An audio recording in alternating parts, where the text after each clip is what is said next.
représente et qui serait aujourd'hui au Burkina Faso. Merci beaucoup. Merci bien. Ben, nous continuons donc, je dirais, de discuter avec les autorités.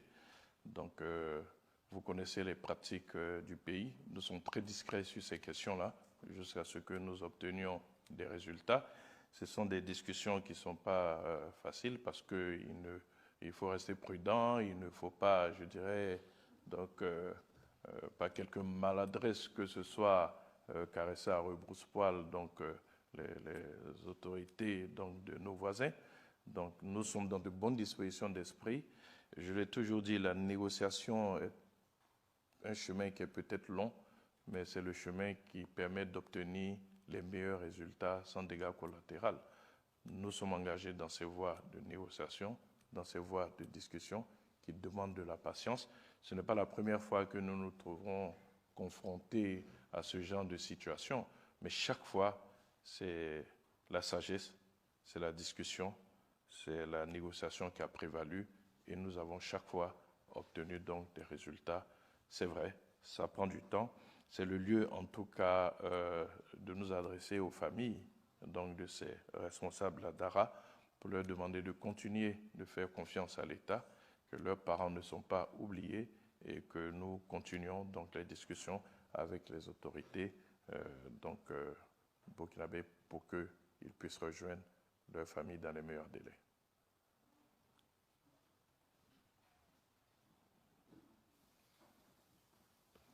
Ça fait partie. C'est l'occasion de parler des 6 éléments du Dara. Où est-ce qu'on en est? On a entendu les autorités lors d'une conférence de presse, ils en ont parlé. Au niveau du Burkina Faso, comment est-ce que ça se passe? Qu'est-ce qu'ils ont dit? Ils ont franchi la frontière, ils ont été interpellés. Ils sont là. D'accord. Chaque fois que quelqu'un franchit la frontière, il rentre, mène des actions. Que si ce sont des civils, généralement, c'est qui rentrent, qui posent des questions, qui font des enquêtes. Ça, c'est de l'espionnage, en fait. Donc, c'est logique qu'on les arrête et qu'on les entende.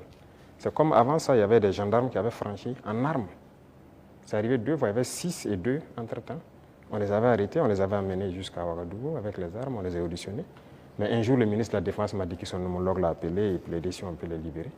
J'ai vu les services de renseignement et j'ai dit, bon, écoutez, s'ils ne sont pas rentrés avec une mauvaise intention et tout, fraternité d'armes et tout ça, il faut les libérer. Le même jour, ils ont été libérés. Et nous aussi, nous espérions que les Ivoiriens, il y a des civils burkinabés en prison, qu'ils les libèrent. Malheureusement, c'est 2 ou 3 jours après, on apprend le décès de notre frère en prison. Et les autres qui sont en prison sont toujours en prison. Et même ce sont des civils, des commerçants. Écoutez, ça, c'est pas de la bonne collaboration. Donc, pour les 6 éléments, on attend. On n'a rien reçu d'abord comme approche ou quoi que ce soit. Pourtant, le porte-parole du gouvernement ivoirien a indiqué qu'ils espèrent, qu'ils privilégiaient la voie du dialogue avec le Burkina Faso. Il a dit en conférence de presse le mercredi passé. On les attend. Nous aussi, on avait privilégié la voie du dialogue. On espérait aussi qu'ils libèrent nos civils innocents et qu'ils viennent. Mais un est mort dans leur prison qui n'est même pas une prison conventionnelle. Donc, écoutez, chacun assume ses actes. Et nous, on n'a pas l'art de mentir. Ce qui est réel, on le dit. On n'a pas de personne à nous approcher d'abord. Donc la situation est telle qu'elle. Voilà. Les relations entre l'AES et la CEDEAO sont claires, elles sont limpides.